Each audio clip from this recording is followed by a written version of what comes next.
The Bible in Basic English. The Second Book of Samuel. Chapter 1.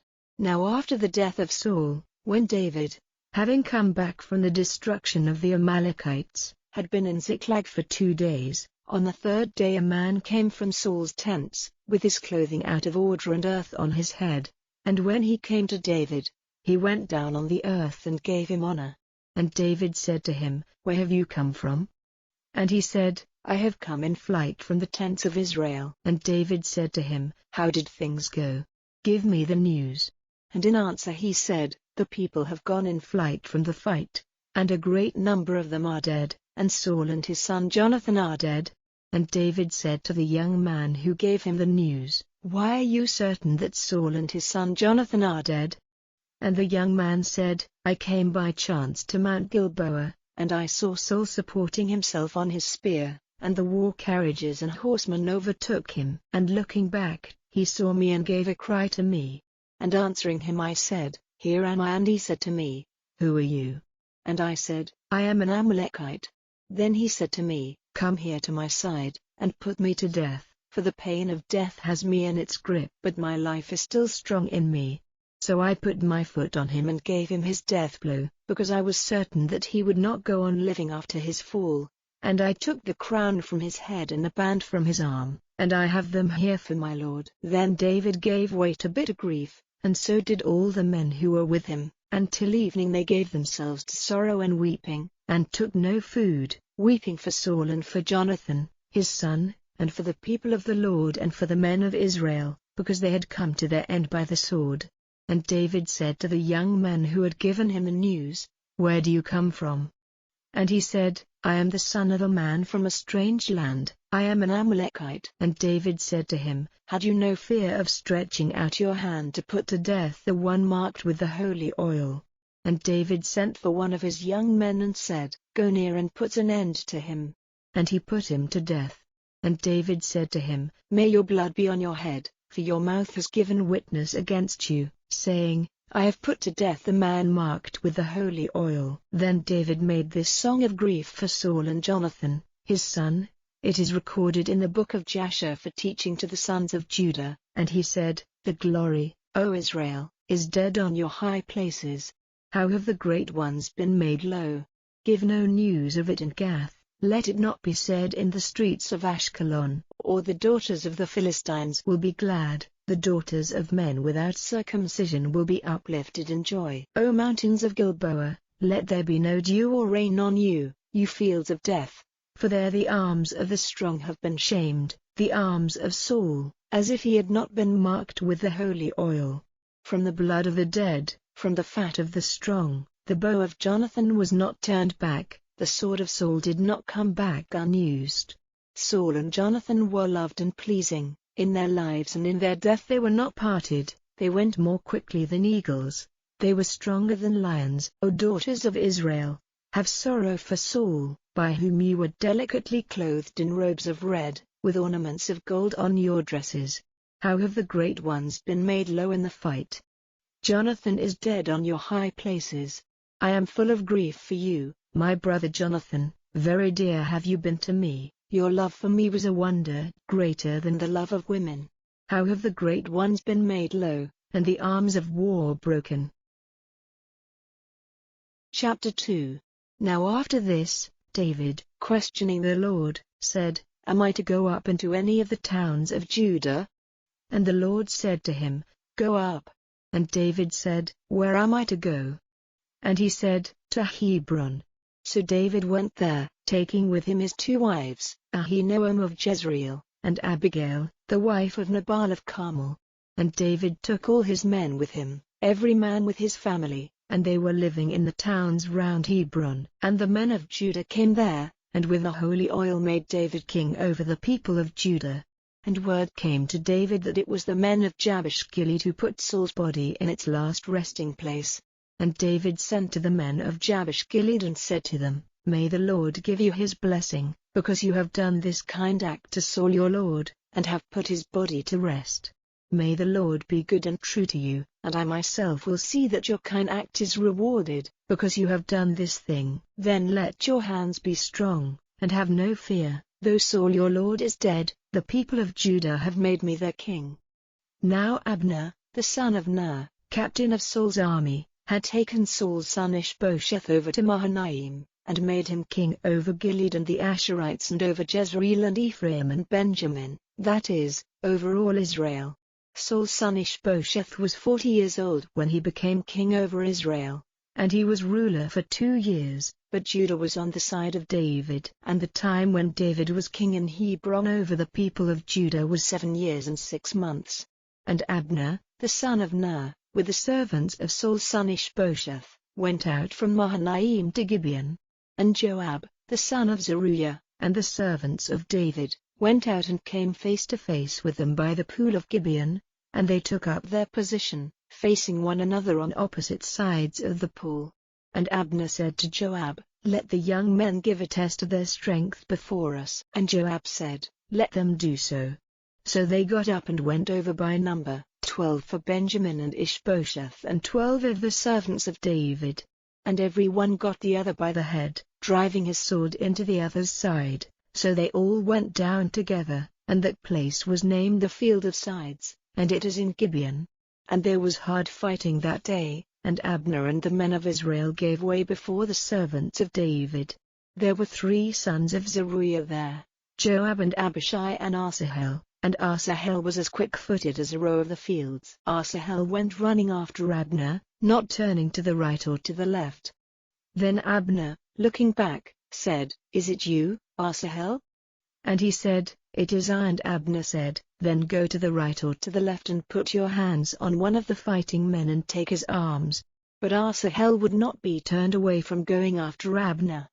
Then again Abner said to Asahel, "Go to one side, do not keep on coming after me. Why will you make me put an end to you? For then I will be shamed before your brother Joab."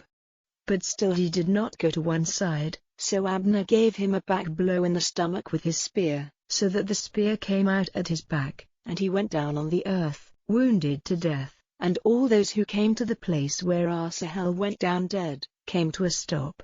But Joab and Abishai went after Abner, and the sun went down when they came to the hill of Ammah, which is to the east of the road through the wasteland of Geba.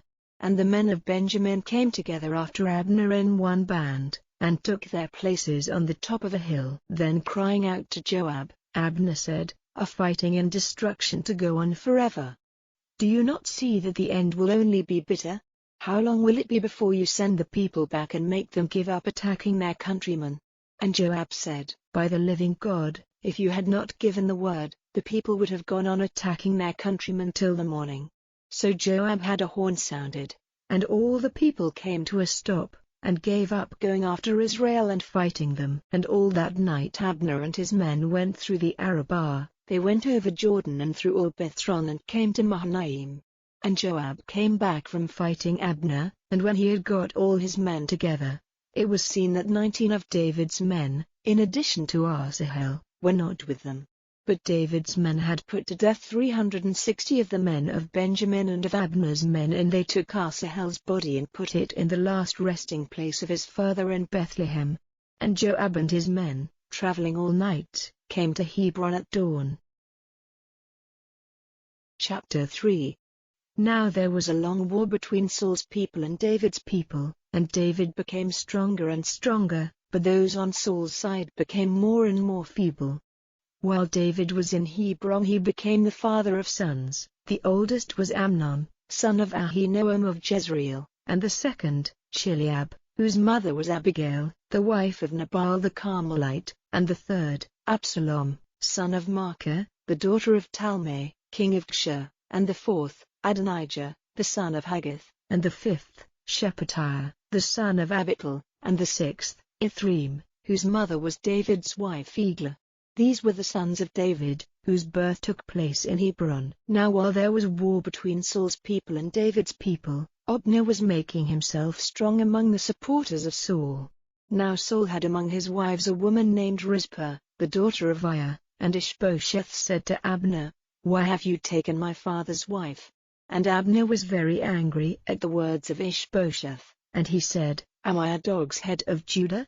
I am this day doing all in my power for the cause of your father Saul and for his brothers and his friends, and have not given you up into the hands of David. And now you say I have done wrong with a woman. May God's punishment be on Abner, if I do not for David as the Lord in his oath has said, and if I do not take away the kingdom from the family of Saul and make David ruler over Israel and Judah from Dan as far as Beersheba. And so great was Ishbosheth's fear of Abner that he was not able to say a word in answer. And Abner sent men to David at Hebron, saying, Make an agreement with me, and I will give you my support in getting all Israel on your side.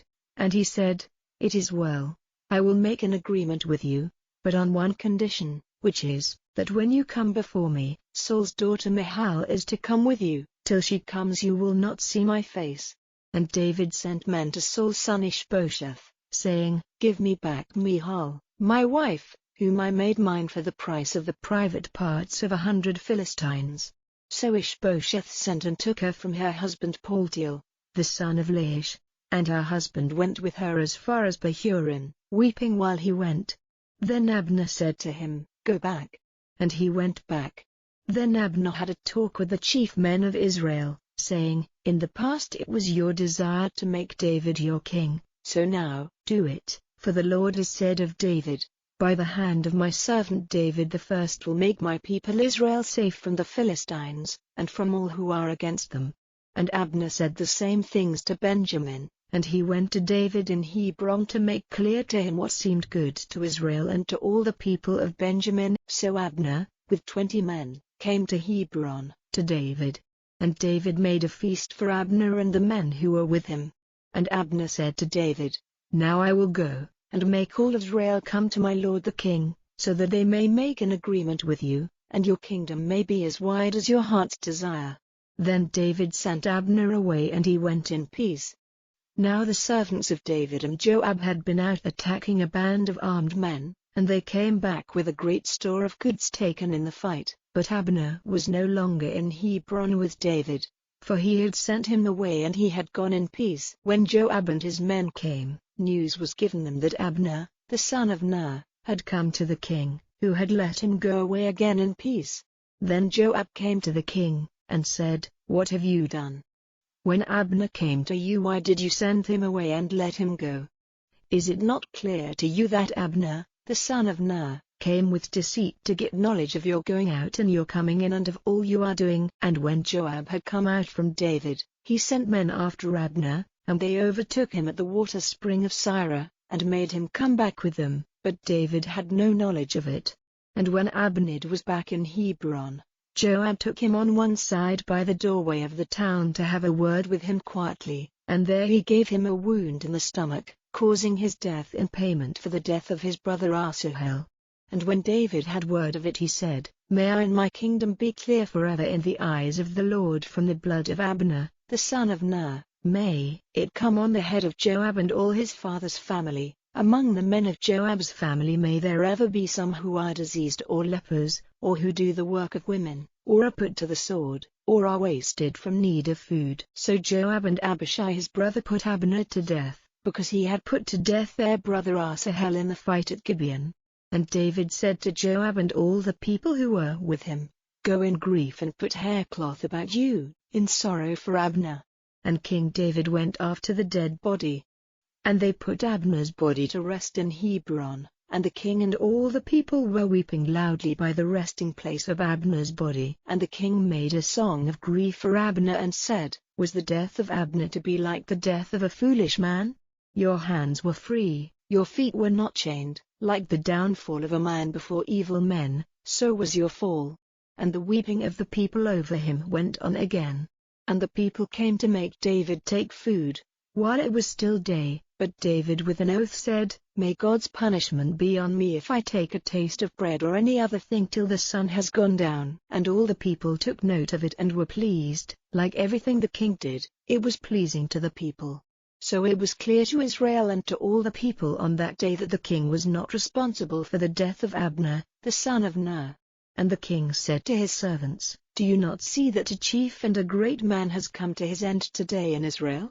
While I, though I am crowned king, have little strength, and these men, the sons of Zeruiah, are out of my control. May the Lord give to the evildoer the reward of his evil doing.